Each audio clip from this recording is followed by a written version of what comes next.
नमस्कार दोस्तों, मैं दुर्गेश पटेल आप सभी मित्रों का अपने YouTube चैनल हम आप साथ साथ में स्वागत करते हैं। दोस्तों, आज हम एक नए विषय पर चर्चा करेंगे। हमारे विषय का नाम है संविधान क्या है। संविधान क्या है, संविधान किसे कहते हैं। आइए इस पर चर्चा करते हैं कि संविधान है क्या। संविधान दो शब्दों सम धन विधान से मिलकर बना है, जिसका अर्थ है एक विशेष प्रकार का विधान।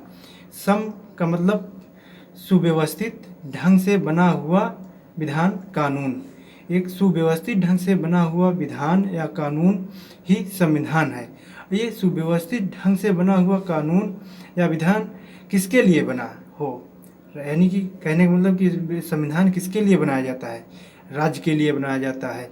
राज्य ही उस संविधान के अंतर्गत संविधान के अधीन रहकर संविधान के बनाए गए नियम और कानून के अनुसार काम करता है। और राज्य में क्या है, राज्य तो दिखाई नहीं देता। राज्य की सरकार, राज्य के अंतर्गत जो है सरकार कार्य करती है राज्य के। तो सरकार में क्या आते हैं, सरकार के 3 अंग हैं, कार्यपालिका, विधायिका और न्यायपालिका। तो ये कार्यपालिका, विधायिका और न्यायपालिका जो है इसी संविधान के द्वारा बनाए गए कानून के अंतर्गत के अधीन रहकर कार्य करती हैं। अब इसमें से एक जो है चर्चा करते हैं विधायिका के ऊपर। ये विधायिका है क्योंकि आप और हम सभी लोग जानते हैं कि विधायिका जो है खुद कानून बनाती है। जैसे भारत में संसद कानून बनाती है, राज्यों में विधानसभा कानून बनाती है। लेकिन जो विधायिका कानून बनाती है वो संवैधानिक कानून नहीं होता, वो एक सामान्य कानून होता है। और वो सामान्य कानून जो है विधि के शासन के अंतर्गत बनाया जाता है। लोगों को जनता के लिए बनाया जाता है। सामान्य कानून जनता के लिए बनाया जाता है ताकि जनता जो है वो इस विधि के शासन के अंतर्गत रहकर समान रूप से कार्य करे और सभी के ऊपर समान रूप से लागू होता है। सभी नागरिकों पर यह कानून समान रूप से लागू होता है। तो संविधान क्या है, अब आप लोग समझ गए होंगे। संविधान जो है लिखित भी हो सकता है और अलिखित भी हो सकता है। संविधान उन सभी लिखित और अलिखित नियमों का संग्रह है जिसमें राज्य और व्यक्ति के बीच संबंध के साथ साथ सरकार के विभिन्न अंगों यानी कार्यपालिका, विधायिका और न्यायपालिका के बीच संबंधों का वर्णन होता है। कहने का मतलब संविधान लिखित भी हो सकता है और अलिखित भी हो सकता है। जैसे ब्रिटेन का संविधान हुआ, उसका अधिकांश भाग अलिखित ही है। और अमेरिका का संविधान पूरी तरह लिखित, भारत का संविधान पूरी तरह लिखित है। तो लिखित और अलिखित दोनों हो सकता है। लिखित और अलिखित नियमों का संग्रह है। इसमें राज्य का व्यक्तियों के साथ क्या संबंध है, इस बात का वर्णन रहता है। और राज्य का एजेंट जो है सरकार, उसके तीनों अंग कार्यपालिका, विधायिका और न्यायपालिका के संबंधों का वर्णन संविधान में किया गया रहता है कि कौन सा अंग किस रूप में कार्य करेगा। इस बात का वर्णन संविधान के अंतर्गत किया गया रहता है। अब आइए देखिए आगे क्या कहता है। वास्तव में संविधान राज्य के आचरण के लिए एक नियम कानून है, यानी कि राज्य किस प्रकार से कार्य करेगा। राज्य के जो तीनों अंग हैं, सरकार के तीनों जो अंग हैं, कार्यपालिका, विधायिका, न्यायपालिका, वो किस प्रकार का कार्य करेंगी, ना अपने नागरिकों के लिए किस प्रकार का कानून नियम बनाएगी, किस प्रकार का न्याय देगी, कार्यपालिका किस प्रकार का कार्य करेगी, इसी का वर्णन जो है संविधान में दिया गया है। संविधान में अनुच्छेद के रूप में लिखे गए कानून को संवैधानिक कानून का दर्जा दिया जाता है। कह रहा है कि जो संविधान में अनुच्छेद के रूप में लिखा गया रहता है कानून, उसे संवैधानिक कानून कहते हैं। लेकिन जो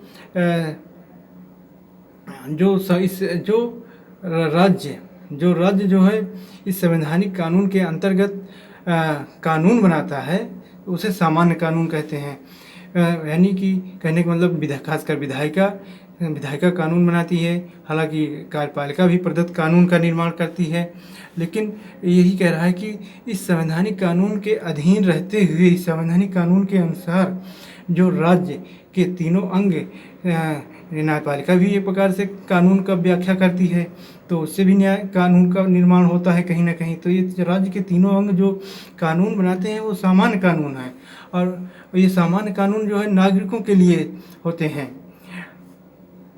और ये जो कानून जो है वो नागरिकों के लिए होते हैं। लेकिन ये सामान्य कानून का आधार भी जो है वो संविधान का कानून ही होता है, यानी कि जो संविधान का जो मूल आधार होता है उसके विपरीत जाकर ये सामान्य कानून का निर्माण नहीं कर सकते।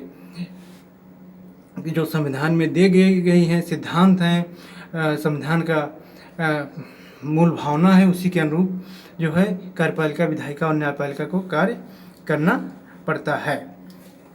विश्व में कह रहा है कि विश्व में संविधान की उत्पत्ति सर्वप्रथम विश्व में संविधान की उत्पत्ति ब्रिटेन में हुई। ब्रिटेन आप जानते हैं प्राचीन काल से एक विकसित राष्ट्र देश रहा है।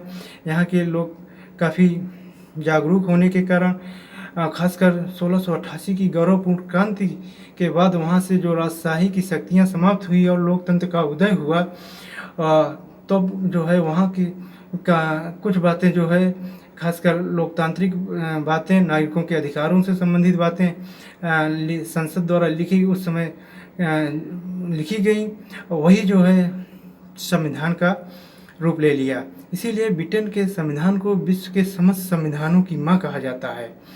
और इसी प्रकार चूँकि संविधान का निर्माण सबसे पहले ब्रिटेन में हुआ, तो उसी प्रकार वहाँ के संसद का भी निर्माण, यानी कि संसद की उत्पत्ति भी सर्वप्रथम विश्व में सर्वप्रथम संसद की उत्पत्ति भी ब्रिटेन में ही हुई। इसीलिए ब्रिटेन की संसद को विश्व के समस्त संसदों की जननी कहा जाता है।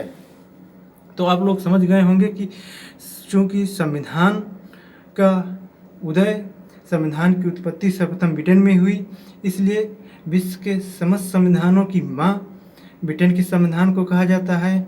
चूँकि संसद का भी विकास या निर्माण, संसद सर्वप्रथम का उदय ब्रिटेन में हुआ, इसीलिए ब्रिटेन की संसद को विश्व के समस्त संसदों की जननी कहा जाता है। संसद, वहाँ की संसद क्या है? संप्रभु है। वहाँ का संसद क्या है? संप्रभु है, क्योंकि उसके द्वारा जो कानून बनाए जाते हैं वही वहाँ का संविधान बन जाता है। वहाँ के अधिकांश भागें जो हैं संविधान के अधिकांश, ब्रिटेन एक ऐसा देश है जहाँ का संविधान जिसका अधिकांश संविधान जो है अलिखित है और रीति रिवाज और परंपराओं पर आधारित है। और एक दिन का नहीं है, ये धीरे धीरे समय काल और धीरे धीरे विकसित हुआ है।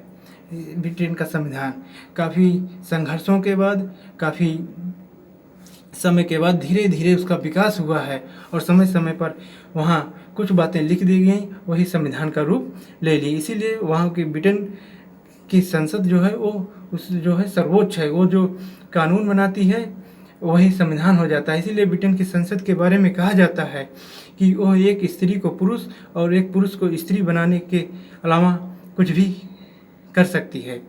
अब आइए अमेरिका के संविधान के बारे में भी थोड़ा सा चर्चा कर लेते हैं। अमेरिका का संविधान विश्व का पहला लिखित और लोकतांत्रिक संविधान है।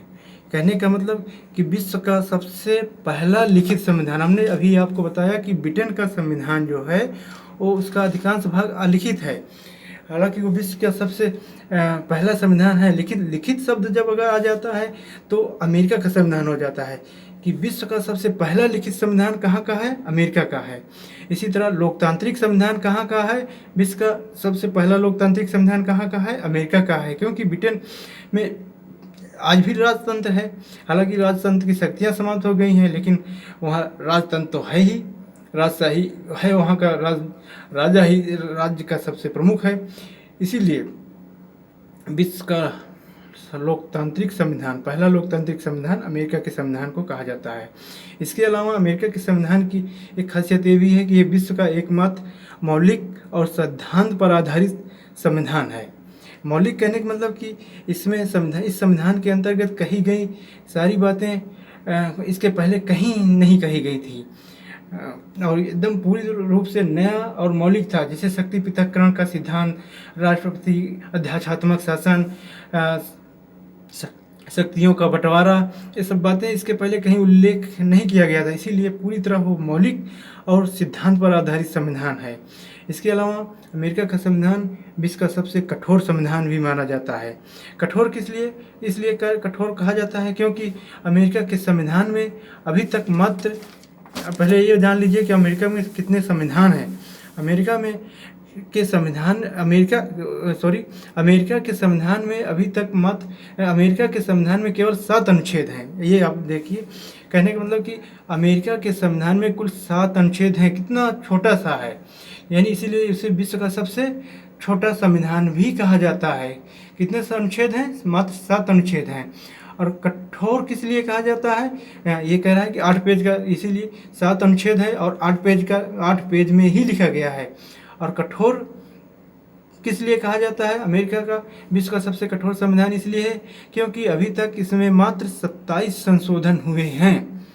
27 संशोधन, उसमें से भी प्रथम 10 संशोधन तो संविधान के लागू होते ही नागरिकों को मौलिक अधिकार देने से जोड़े गए। तो आप लोग समझ सकते हैं कि अमेरिका का कठोर संविधान कितना कठोर और कितना छोटा है। मात्र 7 अनुच्छेद हैं और मात्र 27 संविधान संशोधन हुआ है। जबकि इसकी तुलना में भारत के संविधान की चर्चा कर लें तो भारत का संविधान जो है क्या है? एक व्यवहारिक और क्रियाशील संविधान है। कार्यशील, व्यवहारिक किस लिए है? व्यवहारिक और क्रियाशील। व्यवहारिक इसलिए है कि ये भारत के संविधान निर्माताओं ने किसी मौलिक संविधान का निर्माण करने की चेष्टा नहीं की, बल्कि इन्होंने विश्व के खासकर प्रमुख देशों जैसे अमेरिका हुआ, ब्रिटेन हुआ, और भी जो देश हैं, कनाडा हुआ, सभी देशों, ऑस्ट्रेलिया हुआ, सभी देशों के संविधानों को पढ़ा, जांचा, परखा और उनकी जो अच्छी बातें थी, जो वहाँ खासकर लोकतांत्रिक मूल्यों को बढ़ावा देने वाली बातें थी, जो मजबूत लोकतंत्र को और मजबूत करने वाली बातें थी, कानून थे, उनको भारत के अनुरूप उनको ग्रहण किया और भारत की परिस्थिति और भारत की परिस्थितियों के अनुरूप उसको ढालकर भारत के संविधान में जगह दे दी। क्रियाशील भी इसीलिए है, क्रियाशील कि किसी सिद्धांत पर न चलकर भारत के संविधान निर्माता किसी सिद्धांत पर न चलकर जो है एक क्रियाशील संविधान बनाया, क्योंकि भारत एक बहुत ही विशाल देश था। यहाँ अलग अलग धर्मों के लोग, संप्रदाय के लोग, रीति रिवाज को मानने वाले, अलग अलग रीति रिवाज, परंपरा और मान्यताओं को मानने वाले लोग थे। तो उन सब में सबको एक करने के लिए, उनमें राष्ट्र की एकता और अखंडता को बनाए रखने के लिए जो है भारत के संविधान को क्रियाशील बनाया गया, ताकि जो है किसी एक सिद्धांत पर न चलकर सभी लोगों की जो है अनुरूप वो कार्य कर सके, सभी लोगों को एक सूत्र में बांध सके। इसीलिए भारत का संविधान व्यवहारिक और क्रियाशील कहा जाता है और बनाया गया। इसके अलावा जनता की आवश्यकताओं निदाओं की पूर्ति कर सके। भारत का संविधान लचीला और कठोर संविधान का अद्भुत जो है समन्वय है। भारत का संविधान जहाँ एक और लचीला है, वहीं एक और कठोर भी है। इसकी कुछ अनुच्छेद इतने कठोर हैं कि आधे से अधिक राज्यों के उसमें संशोधन करने के लिए आधे राज्यों की आवश्यकता होती है। जैसे आप ले लीजिए, राष्ट्रपति का चुनाव हुआ, कुछ मूल अधिकार हुए, न्यायपालिका की शक्तियों में विस्तार हुआ, राष्ट्रपति के संघ राज्य संबंध हुए, ये सारे से संबंधित अनुच्छेद इतने कठोर हैं कि इनमें राज्यों की विधानसभा की भी सहमति लेनी पड़ती है। इसके अलावा कुछ ऐसे भी अनुच्छेद हैं जो अत्यंत ही लचीले हैं और संविधान खासकर भारत की संसद जो है सामान्य ढंग से, सामान्य बहुमत से उनमें संशोधन कर सकती है। जैसे नए राज्यों का निर्माण, नए राज्यों के नाम परिवर्तन, सीमा में परिवर्तन करना हो तो इसे आसानी से संसद सामान्य बहुमत से पारित कर सकती है, सामान्य बहुमत से इसे संशोधन कर सकती है। इसीलिए जवाहरलाल नेहरू और डॉक्टर भीमराव अम्बेडकर दोनों ने भारतीय संविधान को लचीला और कठोर संविधान का समन्वय कहा। अब आइए विश्व का संविधान। भारत का संविधान की एक खासियत ये भी है कि इसे विश्व का सबसे बड़ा संविधान कहा जाता है। कहा जाता था कि हालांकि क्योंकि इसमें 395 अनुच्छेद और 12 अनुसूचियाँ हैं। और 395 अनुच्छेद इतने बड़ा अनुच्छेद किस लिए? क्योंकि भारत एक विशाल देश था और विशाल देश में कई तरह के धर्म के लोग, कई तरह के संप्रदाय के लोग, अलग अलग संस्कृति को मानने वाले, अलग अलग मूल्यों, मान्यताओं और परंपराओं को मानने वाले लोग निवास करते थे। इसलिए सभी विभिन्नता में एकता यानी अनेकता में एकता लाने के लिए, ये सभी लोगों की उपेक्षाओं पर खरा उतरने के लिए और खासकर कम जागरूकता, खासकर लोकतांत्रिक मूल्य, भारत की जनता में जागरूकता की कमी, लोकतांत्रिक मूल्यों की कमी के कारण स्पष्ट रूप से सारी बातें संविधान में लिखी गईं। इसीलिए भारत का संविधान काफ़ी विस्तृत हो गया। फिर भी वर्तमान में यूगोस्लाविया का संविधान विश्व का सबसे बड़ा संविधान माना जा रहा है। तो दोस्तों, ये रहा संविधान क्या है, किसे कहते हैं।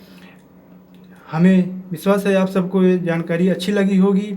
तो दोस्तों, अगर अच्छा लगा हो वीडियो, जानकारी अच्छी लगी हो, तो हमारे इस वीडियो को लाइक करिएगा, अपने दोस्तों के बीच शेयर करिएगा और हमारे चैनल को सब्सक्राइब करके बेल आइकन का बटन दाब दीजिए, ताकि आगे आने वाले वीडियो की जानकारी आप सबको मिलती रहे। नमस्कार दोस्तों।